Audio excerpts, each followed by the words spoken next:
ಜಾನಕಮ್ಮ ಅವರು ಎಸ್ ಜಾನಕಿರವರು ಇಲ್ಲಿ ಮೈಸೂರಿನಲ್ಲಿ ಅವರು ನಮ್ಮನ್ನೆಲ್ಲ ಬಿಟ್ಟು ದೈಹಿಕವಾಗಿ ತೆರಳಿರೋದು ಒಂದು ಕನ್ನಡಿಗರಾಗಿ ಒಂದು ಕಡೆ ಸಂತೋಷ ಪಡಬೇಕೋ ದುಃಖ ಪಡಬೇಕೋ ಅರ್ಥ ಆಗ್ತಾಯಿಲ್ಲ. ಸಂತೋಷ ಏನಕ್ಕಪ್ಪ ಅಂತಂದ್ರೆ ಅಂಥ ದೊಡ್ಡ ಲೆಜೆಂಡ್ರಿ ಸಿಂಗರ್ ಅಂದರೆ ಎಷ್ಟೋ ಹೀರೋಯಿನ್ಗಳಿಗೆ ಹಾಡುಗಳಿಗೆ ಧ್ವನಿಯಾಗಿದ್ದಂಥ ಆ ಧ್ವನಿ ನಮ್ಮ ಕರ್ನಾಟಕದಲ್ಲಿ ಲೀನ ಆಗ್ತಿದೆ ಅನ್ನೋದಕ್ಕೆ ಸಂತೋಷ ಪಡಬೇಕಾ ಅಥವಾ ಅಂಥ ಒಬ್ಬ ತಾಯಿನ ಕಳ್ಕೊಂಡಿದ್ದ ದುಃಖ ನಾವು ಪಡಬೇಕಾ ಅರ್ಥ ಆಗ್ತಿಲ್ಲ. ಆದರೆ ಒಂದು ಮಾತ್ರ ಸತ್ಯ, ಜಾನಕಮ್ಮ ಇಲ್ಲದೇ ಇದ್ದರೂ ಅವರ ಧ್ವನಿ ಯಾವಾಗಲೂ ಜೀವಂತವಾಗಿರುತ್ತೆ.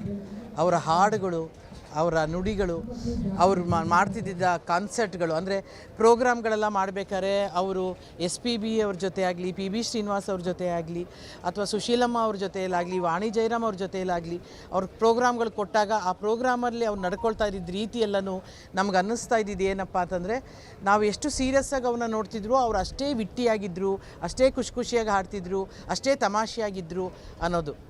ಅಂದರೆ 1900 ಈಗ ತಾನೇ ಹೇಳ್ತಿದ್ದೆ, 1959ರಲ್ಲಿ ಡಾಕ್ಟರ್ ರಾಜ್ಕುಮಾರ್ ಅವರು ಮೊದಲ ಯುಗಳ ಗೀತೆಯನ್ನು ಹಾಡಿದ್ದ ಚಿತ್ರ ಮಹಿಷಾಸುರ ಮರ್ದಿನಿ. ಅದರಲ್ಲಿ ಎಸ್ ಜಾನಕಿಯವ್ರ ಜೊತೆ ಫಸ್ಟು ಹಾಡನ್ನು ಹಾಡ್ತಾರೆ ಅವರು. ಅದಾದಮೇಲೆ ಸಂಪತ್ತಿಗೆ ಸವಾಲು ಆ ಥರ ಅವರ ಗಾಯಕರಾಗಿ ಅವರ ಪ್ರಯಾಣ ಮುಂದುವರಿಯುತ್ತೆ. ಅಲ್ಲಿಂದ ಹಿಡಿದು 59ರಿಂದನೋ ಅಥವಾ 58ರಿಂದನೋ ಜಾನಕಮ್ಮ ಆಡಿರೋದು ಗೊತ್ತಿಲ್ಲ, ರಾಜ್ಕುಮಾರ್ ಅವ್ರ ಜೊತೆಗೆ ಆಡಿರೋದು ಆ ಇಸ್ವಿ. ಅದಾದಮೇಲೆ ಬಹುಶಃ ನಾವು ತಿಳ್ಕೊಂಡಿರೋ ಹಾಗೆ, ನಾವು ಓದಿರೋ ಹಾಗೆ ಬಹುಶಃ 17ಕ್ಕಿಂತ ಹೆಚ್ಚು ಭಾರತೀಯ ಭಾಷೆಯಲ್ಲಿ ಹಾಗೂ ಹೊರದೇಶ ಅಂದರೆ ಶ್ರೀಲಂಕಾದ ಭಾಷೆಯಲ್ಲಿ ಕೂಡ ಹಾಡುಗಳನ್ನು ಹಾಡಿದ್ದಾರೆ ಅನ್ನೋದು. ಮತ್ತು 48,000 ಇನ್ನೇನು 50,000ಕ್ಕಿಂತ ಹೆಚ್ಚು ಹಾಡುಗಳಿಗೆ ಧ್ವನಿಯಾಗಿದ್ದಾರೆ ಅನ್ನೋದು. ಇಲ್ಲಿ ಅವರನ್ನು ನೋಡ್ತಿದ್ರೆ ಯಾವುದೋ ಒಂದು ಬೊಂಬೆ, ಜಾನಕಮ್ಮನ ಬೊಂಬೆಯನ್ನು ಮಲಗಿಸಿದಾರೇನೋ, ಅವ್ರದ್ದೊಂದು ಬೇರೆದರಲ್ಲಿ ಮೇಣದ ಬೊಂಬೆಗಳೆಲ್ಲ ಮಾಡ್ತಾರೆ, ಆ ರೀತಿ ಒಂದು ಬೊಂಬೆ ನೋಡ್ದಂಗೆ ಆಗ್ತಾಯಿತ್ತು ಆ ತಾಯಿನ ನೋಡ್ತಿದ್ರೆ. ಆ ತಾಯಿ ಆಶೀರ್ವಾದ ನಮಗೆಲ್ರಿಗೂ ಇರಲಿ ಅಂತ ಬೇಡ್ಕೊಳ್ತೀನಿ.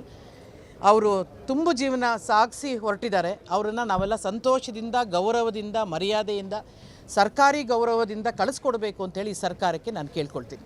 ನಮಸ್ಕಾರ. ನಾನು ಅವ್ರನ್ನ ಭೇಟಿನೇ ಮಾಡಿಲ್ಲ ಅಪ್ಪಿ, ಇಲ್ಲ, ನಾನು ನೋಡೇ ಇಲ್ಲ ಅವರನ್ನು.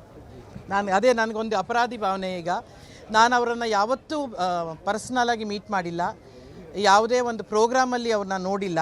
ನಾನೆಲ್ಲ ನೋಡ್ತಾ ಇದ್ದಿದ್ದು ಅವ್ರ ಪ್ರೋಗ್ರಾಮ್ ಯೂಟ್ಯೂಬ್ ಈ ಥರ ಇದರಲ್ಲೇ TV ಗಳಲ್ಲೇ ನೋಡಿದವಳು. ಇವತ್ತೇ ನಾನು ಆ ತಾಯಿಯ ದರ್ಶನ ಮಾಡ್ಕೊಂಡಿದ್ದು. ಸಾರಿ. Thank you madam.